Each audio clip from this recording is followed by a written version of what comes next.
The prince misbehaved. The other boy got hit. That was the system. When the prince failed his Latin lesson, someone else got punished for it. When the prince threw a tantrum, refused to eat, or started a fight with a servant, the consequences fell on a different boy entirely. A boy the same age. A boy who had done nothing wrong. A boy whose entire purpose in the palace was to be available when punishment was needed.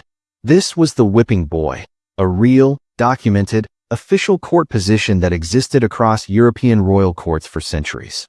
Not a folk legend, not a cruel joke. A job with a title, a salary, and a child assigned to it before he was old enough to fully understand what he had agreed to. By the end of this video, you will understand why every adult in that palace thought this was completely reasonable, and why two of them never questioned it at all. To understand why this position existed, you have to understand one of the most deeply held beliefs in European royal culture. The body of a prince was not an ordinary body. It belonged, in a theological and political sense, to God and to the dynasty simultaneously. To strike it without royal permission was not merely rude. It was considered a kind of sacrilege, an act of physical transgression against something that had been divinely appointed. This created an immediate practical problem for anyone responsible for a prince's education. Children misbehave. Children need correction. The entire pedagogical tradition of the era relied heavily on physical punishment as the primary mechanism for teaching discipline.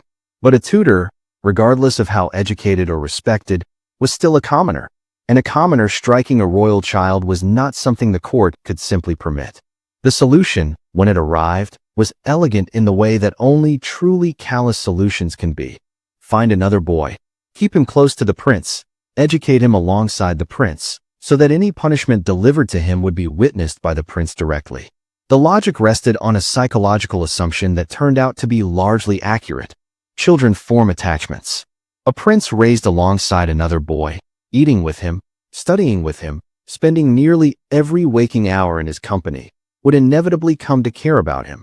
And a child who cares about someone will experience that person's pain as a form of punishment in itself. The whipping boy's suffering was meant to travel emotionally across the room and land on the prince, achieving the corrective effect that a direct strike could not. The whipping boys chosen for these positions were usually the sons of minor nobility or respected court attendants. Not commoners exactly, but far enough below royal rank that their bodies carried no theological protection. They were given food, shelter, education, and a degree of proximity to power that their families considered a genuine opportunity. The arrangement was presented, and in many cases genuinely understood, as a form of preferment, a step up, not a punishment. Nobody asked the boy himself what he thought about it.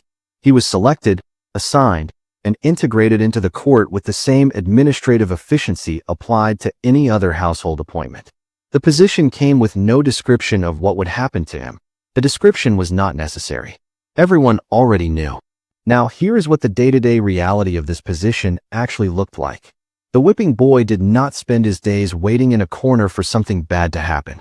He lived, in most respects, an extraordinarily privileged life by the standards of his era. He ate well, he slept in comfortable quarters, and he received the same education as the prince, which, in a royal court, meant languages, mathematics, history, theology, music, and the art of courtly behavior. By the time he left the palace, he was, in terms of raw education, better prepared for adult life than almost any other boy of his class would ever be. But woven through all of that privilege was a single, unavoidable threat. Whenever the prince misbehaved, the whipping boy was called, and he came. Not because he had no choice in the moment, but because refusing would have ended his position immediately, losing him everything that came with it. The punishment itself was usually delivered by a tutor or court official, not the prince. The prince was required to watch. In documented accounts, some princes genuinely wept during the punishment of their companion. The emotional mechanism was working as designed. Others simply looked away. The psychological complexity of the relationship between these two boys has fascinated historians for exactly this reason.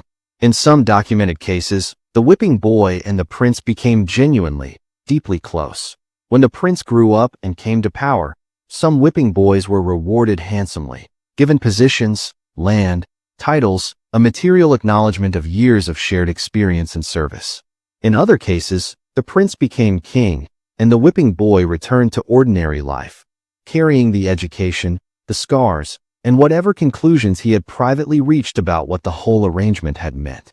Neither outcome changed what had happened in that schoolroom. Neither outcome changed who had been called when the switch came down. But the strangest part of this story isn't the punishment itself. It's what the system reveals about who the adults in that palace actually believed childhood was for, and whose. Here is the rewritten text. Here is the part of this arrangement that the adults who designed it never had to think about too carefully.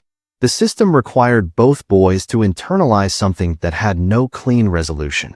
The prince had to grow up understanding, at some level, that another person was absorbing consequences on his behalf, that his behavior had a cost, and that cost was paid by someone who had not caused the problem.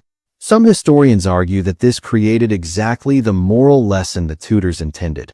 A prince who felt genuine guilt at his companion's suffering might be more careful with his behavior than one who simply feared the switch himself. But it also created something else.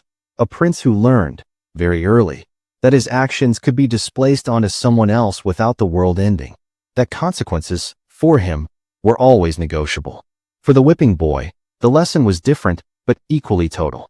He learned that his body was a resource, that his pain had institutional value, that the adults responsible for him had made a calculation in which he was the variable, not the protected person. He also learned that his closest relationship in the world, the boy he ate with, studied with, and played with every single day, held a kind of power over his physical safety that neither of them had chosen and neither of them could change. Some documented whipping boys reported, in later life, no bitterness toward the princes they had served. The affection was genuine, the opportunities real, and the era's general tolerance for physical punishment made their specific experience feel less exceptional than it does to us now. But, in every case, the relationship was shaped by an asymmetry that no amount of friendship could fully neutralize. One boy's mistakes became the other boy's pain, every time, without exception. The adults who built this system were not monsters. They were pragmatic people, solving a real institutional problem with the tools and assumptions their culture provided. But they never once thought to ask what they were building inside both of those boys, not just the prince they were trying to correct. We don't do this anymore, not this specifically. No school today assigns one child to be punished for another child's behavior as an official, documented policy. The direct version of this arrangement is obviously gone.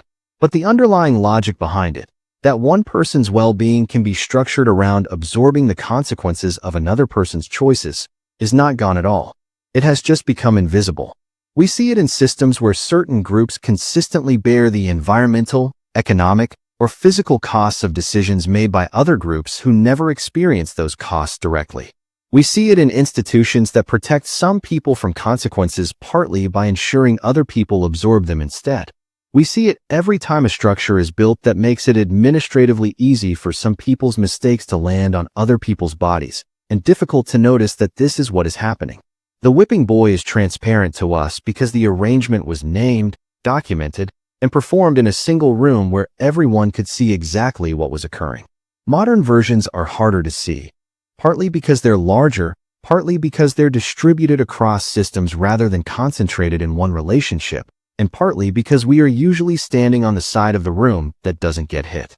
Before you feel fully removed from this story, ask yourself one thing.